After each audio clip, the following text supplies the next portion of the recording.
देखो भगवान, मुझे प्रार्थना करना नहीं आता। मैं अपनी लाइफ में पहली बार मंदिर आई हूँ। हमारे यहाँ ये सिस्टम ही नहीं है। मॉडर्न कपड़े पहनकर मंदिर गई जीनत अमान अपनी शर्ट का खुला हुआ बटन बंद करते हुए भगवान की मूर्ति के सामने कह रही है।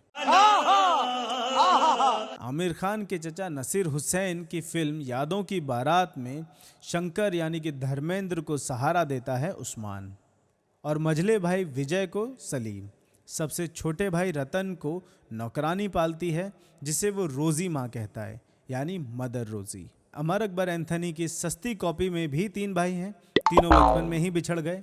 सबसे बड़ा शंकर, दूसरा विजय, तीसरा रतन।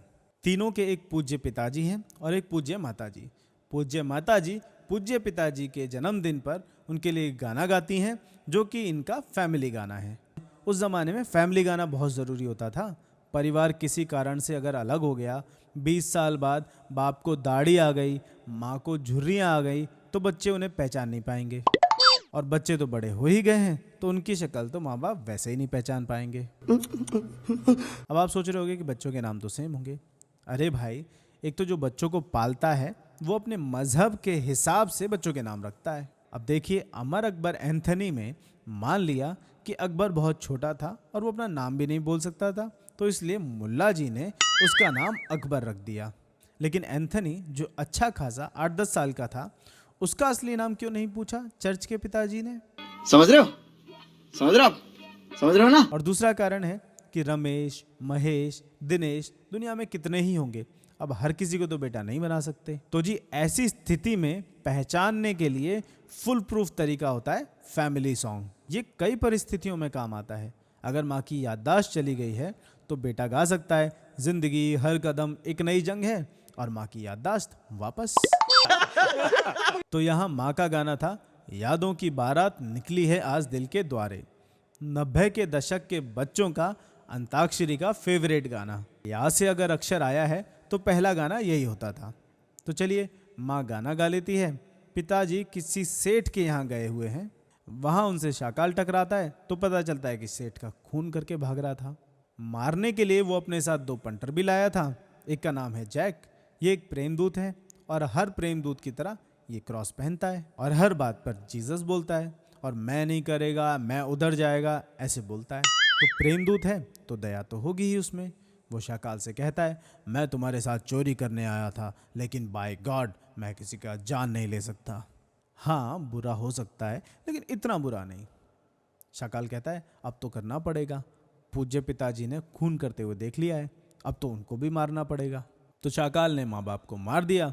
2 बच्चे बाहर खिड़की से देख रहे थे। जैक को दया आ गई, उसने बच्चों को भागने का रास्ता बता दिया। शाकाल ने पूछा कि बच्चे कहाँ गए, तो उसने कहा दूसरी साइड गए हैं। वहाँ तीसरा बच्चा और मेड दोनों अंदर थे। उन्हें भूल ही गया। क्या गुंडा बनेगा रे तू। नौकरानी जिसका नाम रोजी था, उसने तीसरे बेटे रतन को पाला और उसका नाम मोंटो रख दिया। क्यों भाई? नाम और धर्म परिवर्तन किए बिना तुम किसी अनाथ को पाल भी नहीं सकते। भागते भागते शंकर चलती ट्रेन में चढ़ गया और विजय रह गया। दोनों बिछड़ गए। शंकर भूखा प्यासा कहीं पहुंचता है, वहां उसे उस्मान मिलता है जो खाना चुराया करता था। तो वो चोरी का खाना शंकर को खिलाता है और उसे चोरी करना भी सिखाता है। बस शंकर भी गुंडा बन जाता है। उधर जैक को पुलिस पकड़ लेती है, लेकिन वो कातिल का नाम नहीं बताता, क्योंकि शाकाल ने कहा था कि वो उसकी बेटी को मार देगा। 15 साल की सजा हो जाती है। विजय जो था उसे एक सेठ के मैनेजर ने पाल लिया था। उसी सेठ की बेटी थी सुनीता, यानी कि जीनत अमान। विजय राजा साहब बनने की एक्टिंग करता है, जिसमें उसका दोस्त सलीम उसकी मदद करता है, जो कि राजा साहब के यहाँ नौकर है। तभी वो प्यार व्यार के बाद मंदिर वाला सीन आता है। यहाँ वो पहाड़ी पर बने गेस्ट हाउस में रुकते हैं और वहाँ का गार्ड कहता है कि दूसरी पहाड़ी पर एक मंदिर है जहाँ सबकी प्रार्थना पूरी होती है, लेकिन मान्यता ये है कि उसे एक सांस में नंगे पांव चढ़ना होता है। तो जी, सुनीता चढ़ती है। फिर वो डायलॉग बोलती है जो वीडियो के शुरू में आपने सुने। वहाँ 3 साधु भी बैठे तपस्या कर रहे हैं। तीनों तपस्या छोड़कर इनकी बातें सुन रहे होते हैं। वहाँ वो मंदिर ना आने पर यह भी कहती है, I know it's a bad practice, और इसमें मेरा फॉल्ट है और मेरे डैडी का भी। इसके बाद बाहर जाती है तो सीढ़ियों पर विजय मिल जाता है। दोनों एक दूसरे को आई लव यू कहते हैं। तीनों साधु कोरस में एक साथ कहते हैं, राम राम राम, कलयुग कलयुग कलयुग। वैसे कहाँ आपने देखा है कि तपस्या करने वाले साधु किसी कपल का पीछा करते हों? इधर शंकर अपने माँ बाप के कातिलों को ढूंढ रहा है, मोंटो यानी रतन होटल में गाना गा रहा है। तीनों भाई वहीं मिलते हैं लेकिन एक दूसरे को पहचानते नहीं। संयोग से शंकर एक लड़की को बचाता है। वो लड़की निकलती है जैक की बेटी, अरे वही जिसे शाकाल मार देता। शाकाल उसी होटल में रहता है। शंकर उसके लिए चोरी करता है लेकिन उसे नहीं पहचानता। जानता तो केवल जैक है, लेकिन वो ये नहीं जानता कि शाकाल रहता कहाँ है।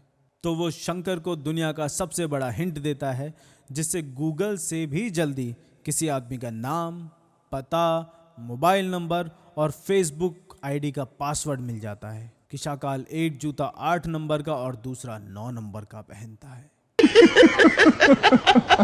खैर, जैक को मरना ही था, वो मर जाता है। शाकाल उसे मरवा देता है। उसका अंतिम संस्कार करते हुए भी दिखाते हैं, लेकिन शंकर के माँ बाप का नहीं दिखाया था। फालतू की लड़ाई होती है। अंत में हिंदू शाकाल को तीनों सेक्युलर भाई उस्मान की मदद से मार देते हैं और इस तरह हिंदुत्व पर सेक्युलरिज्म, बुराई पर अच्छाई की जीत होती है। आगे ये नहीं पता चला कि मोंटो की घर वापसी होकर रतन बनता है या मोंटो ही रहता है।